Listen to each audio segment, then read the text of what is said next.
Hi guys, and welcome back from Carly at the Herbathicary. Really good to see you guys again. If you're new to the channel or like the videos, please show your support by hitting like and subscribe down below. So here at the Herbathicary, we aren't really the biggest meat eaters, especially during spring and summer and early autumn when we're harvesting so much of our own fresh food.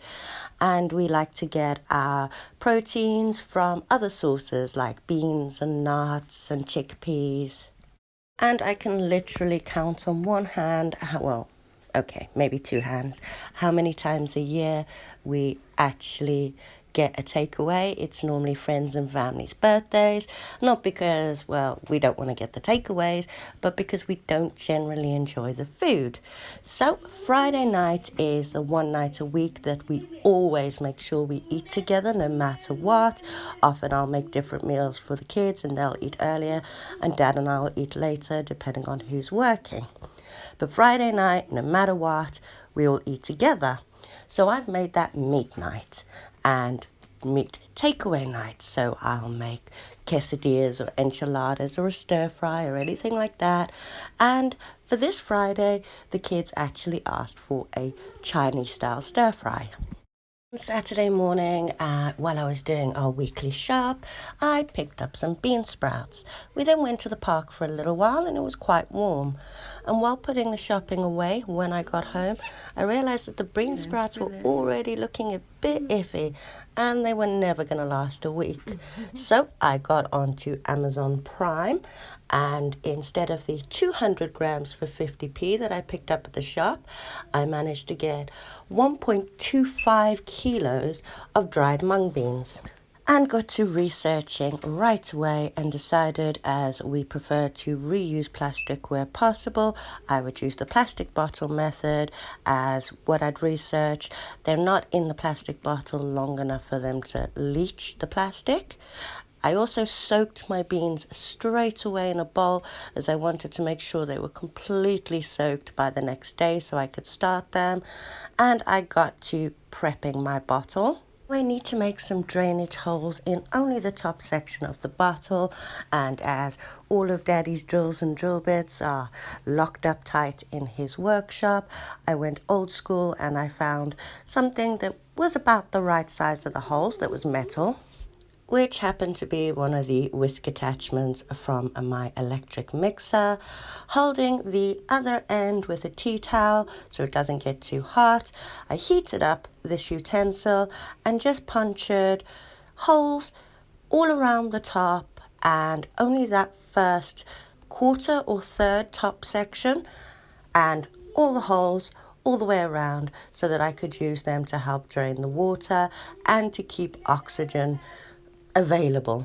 Once all my holes were complete, I decided that I was actually going to decant those mung beans and the water straight into the bottle and allow them to soak for the remainder of the 12 hours straight in the bottle. So I started with about 50 grams of dried mung beans, and using my funnel, I just decanted them straight into that bottle to allow them to sit.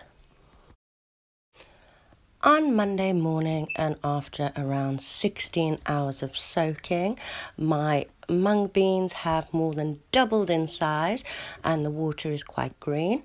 So I drained the water out using those holes that I put in the top of the bottle as a strainer or sieve. I had to turn it around a few times to make sure I got all the excess water out, but we're going to give it a second rinse through with some clean water, so it wasn't that important at this point. One final rinse and a good drain, and I will be repeating this process twice a day in the morning and evenings until they're ready. But I did decide to weigh them at this point, so I used 50 grams of my 1.25 kilos, which cost me $5.99. So I calculated it at about 23 pence out of that bag for what I've used. Now I know my empty bottle weighs around 50 grams, and according to my scales, this is weighing in at 262. So I've got about 200 grams of soaked beans now for 23 pence, which is less than what I paid for the entire bag of 200 grams. So I'm going to pop my entire bottle in my pantry, which is a dark area that has a fan and good airflow, and I will repeat this process twice a day until they're ready, like I said. By Tuesday, they were all well sprouted and the green coverings had already started to separate. So I thought I'd weigh them again at this point. They're actually not ready yet. By Tuesday, I was pleased to see that we had around 218 grams minus the bottle, but also the perfect amount for one stir fry for us. So in future, I know that 50 grams of mung beans are perfect for one stir fry, and I can always have them fresh providing I start them the week before. So today is Thursday. My mung beans have grown even more. I have at least a third of a bottle. So as I don't need them till tomorrow, I'm giving them one final rinse. You could see all those green shells have already separated from the sprouts. I would like to use them as fresh tomorrow. So one final rinse and I'll put them back in the dark place, and then tomorrow I will cut open the bottle, give them one rinse and get rid of all those green bits, and then also pick out any that don't look quite right, as they have been in there for, I believe, a little longer than necessary. Realistically, these could have been harvested and ate yesterday, and as you can see, there are a few little brown ones in there. Obviously, I'll be fishing those out. So it's Friday and meaty takeaway day and the moment of truth. So I'm going to need a bowl to decant them in and some water to rinse them in. And of course, my plastic bottle with my bean shoots in. Now we're literally just going to be cutting this bottle, so please get adult supervision. I'm just going to make a hole in there so that I can get my scissors in and just cut that top off. And somehow I avoided needing another plaster, and these are looking great. So I'm just going to pop these into my bowl.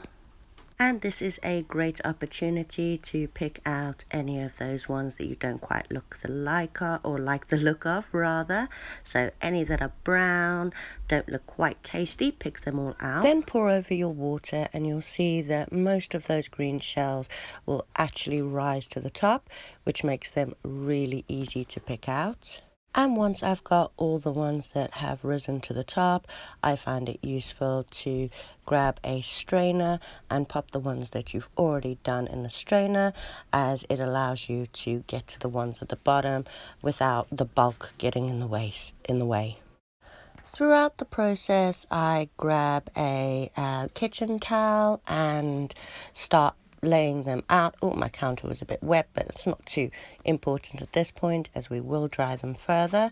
And I lay them out in layers so I can dry them as much as possible, just in case they need storing. But as it's quite warm at the moment, it will also stop them from sweating and going wonky like the ones that did by the time I got back from the shops with them.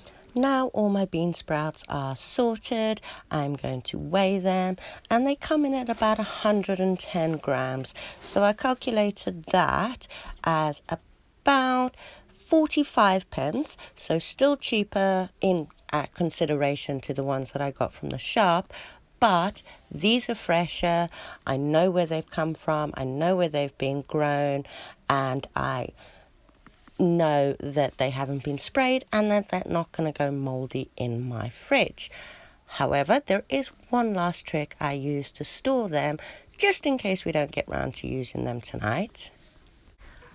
I do like to store my fresh salads, etc. in Tupperware containers, as they're easier to stack and I can stop the bags, etc. getting squished.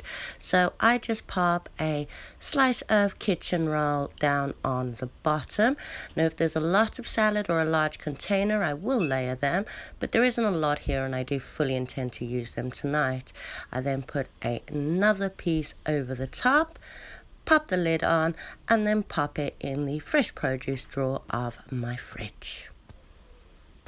I think that was a brilliant first attempt at growing my own bean shoots, factoring the cost-benefit analysis of the time and effort of going to the shop and picking them up fresh on the Friday before the stir fry. I definitely think that not only does this cost less, they're fresher, and I will definitely be doing it in the future, not to mention how many different servings we can get out of that 1.25 kilo bag. So let us know if you've tried this and how it went for you and how much fresher they were. I'm off to research some recipes for homemade Cantonese style sweet and sour chicken. Hope you guys have a wonderful Friday. Again, thank you guys for coming back to the Apothecary. It was great to see you again. Don't forget to hit like and subscribe, and hopefully I'll see you guys again soon. Bye.